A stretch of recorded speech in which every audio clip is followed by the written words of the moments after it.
Louvor e glória a vós, Cristo, Senhor, Cristo, palavra de Deus. Louvor e glória e Senhor, Cristo, palavra de Deus.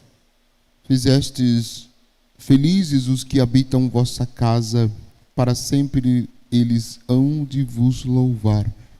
Louvor e glória a vós, Senhor, Cristo, palavra de Deus. O Senhor esteja convosco. Ele está no meio de nós. Anúncio da boa nova de nosso Senhor Jesus Cristo, segundo Mateus. Naquele tempo, Jacó gerou José, o esposo de Maria, a qual nasceu Jesus, que é chamado Cristo. A origem de Jesus Cristo foi assim. Maria, sua mãe, estava prometida em casamento a José, e antes de viverem juntos, ela ficou grávida pela ação do Espírito Santo. José, seu marido, era justo, e não querendo denunciá-la, resolveu abandonar Maria em segredo. Enquanto José pensava nisso, eis que o anjo do Senhor apareceu-lhe em sonho e lhe disse: José, filho de Davi, não tenhas medo de receber Maria como tua esposa, porque ela concebeu pela ação do Espírito Santo. Ela dará luz a um filho e tu lhe porás o nome de Jesus, pois ele vai salvar o seu povo dos seus pecados.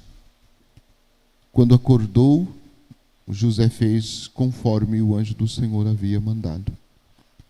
Palavra da salvação. Glória a vós, Senhor. Que as palavras do Santo Evangelho perdoem os nossos pecados. Que assim seja. Podem sentar um pouquinho.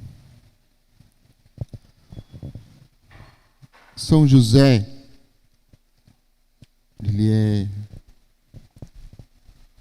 tão especial celebrar São José, que é o único santo que se é permitido durante a quaresma rezar ou cantar o Glória na festa de São José. E todo ano São José celebra-se durante a quaresma, entre a segunda, terceira e a quarta semana, né? Como a festa a quaresma é sempre móvel, né? Então vai estar sempre entre a segunda, terceira ou, né, a quarta semana, a festa de São José. E de tantas características de São José, que pode ser para nós um grande elemento na nossa vida espiritual, que pode nos ajudar muito na nossa caminhada, no nosso seguimento de Jesus, tantas características que a gente pode destacar. Eu gosto sempre de pensar a obediência de José. A obediência é uma das características que a mim me chama muito a atenção. Porque José obedeceu a Deus de forma tão profunda,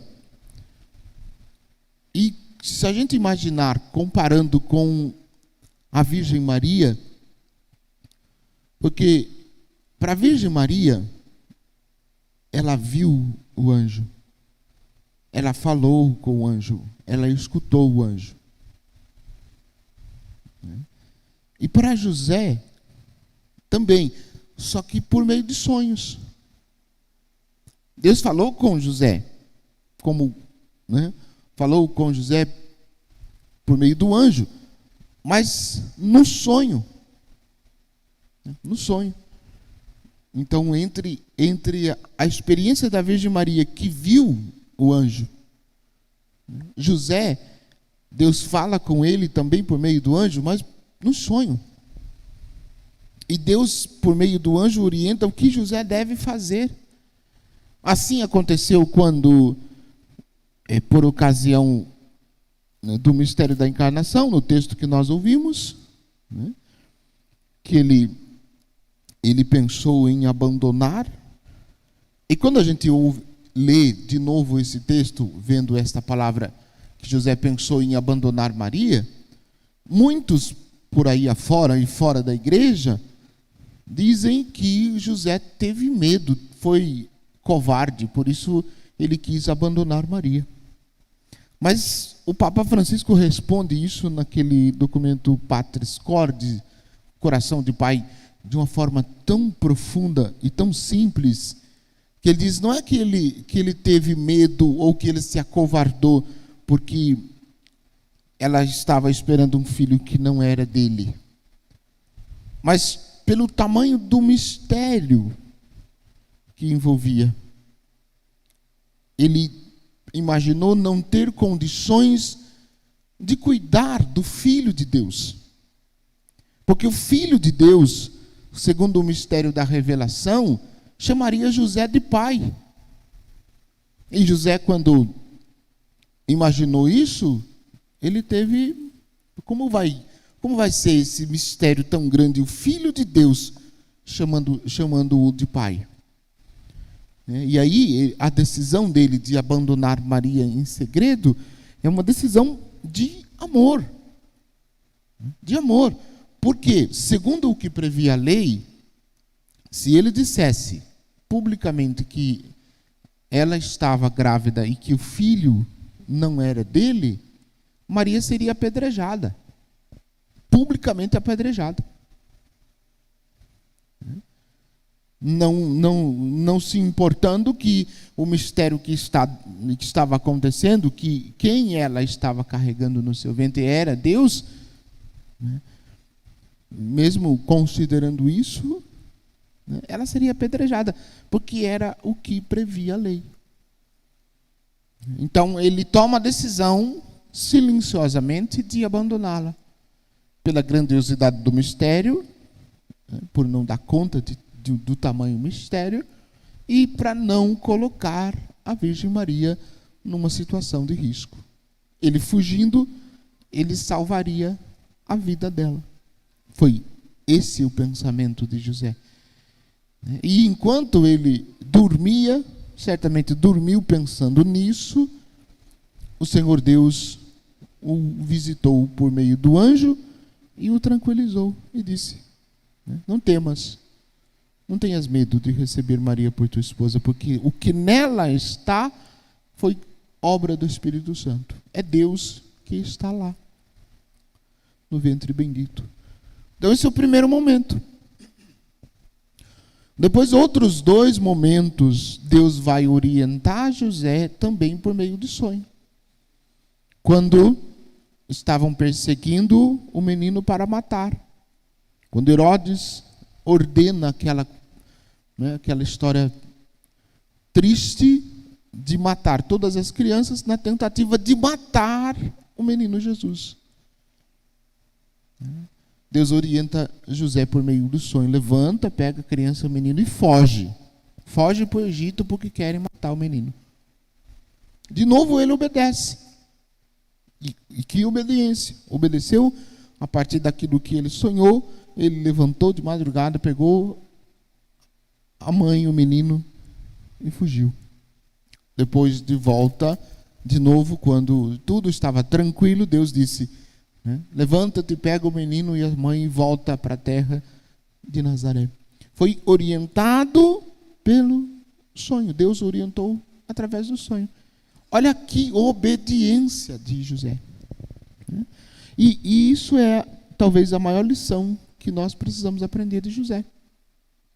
Porque a gente, para obedecer a Deus, primeiro que nós não somos tão obedientes quanto José foi a Deus. A gente é resistente em obedecer.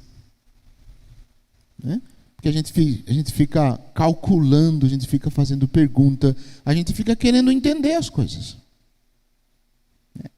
E quando a palavra de Deus, ou quando Deus, por meio de seus pregadores, de seus pastores, está orientando a nossa vida, a gente fica com certa resistência.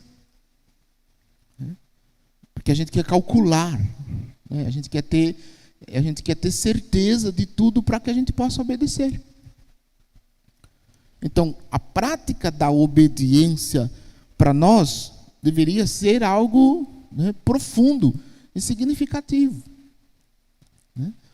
Mas a gente obedece, mas obedece assim, mais ou menos, né? A gente obedece, mas a gente coloca condições para obedecer. E a diferença entre nós e José é muito forte nesse sentido. José não colocou condições para obedecer. Ele obedeceu. E não obedeceu simplesmente uma ordem que lhe foi dada. Não, ele obedeceu a Deus. A Deus. Nós estamos vivendo este tempo de Quaresma. E se nós não exercitarmos em nós a virtude da obediência, a gente não consegue se converter, a gente não consegue mudar de vida. Que a não obediência em nós significa que nós estamos bem e felizes com a situação que nós vivemos. Ou então que a gente se acha, né, tão santo quanto José, que não precisa mais de conversão. Mas, repito, José obedeceu verdadeiramente a Deus. E nós? Será que nós obedecemos? Ou será que nós colocamos condições para obedecer? Se nós colocamos condições para obedecer, nós não obedecemos coisa nenhuma. Então é preciso a gente observar José com profundidade, né, para que a gente possa fazer a vontade de Deus na nossa vida e obedecer o que Deus pede de nós. Porque de todos Deus pede algo a mais.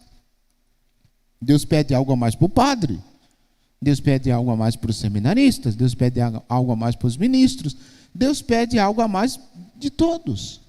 E neste tempo que nós estamos vivendo da Quaresma, este algo a mais tem que significar a nossa conversão, a nossa mudança, a nossa superação, né, de vícios, de maus hábitos, né, de coisas erradas que a gente faz, para agradar a Deus e fazer a vontade dEle, convertendo verdadeiramente o nosso coração.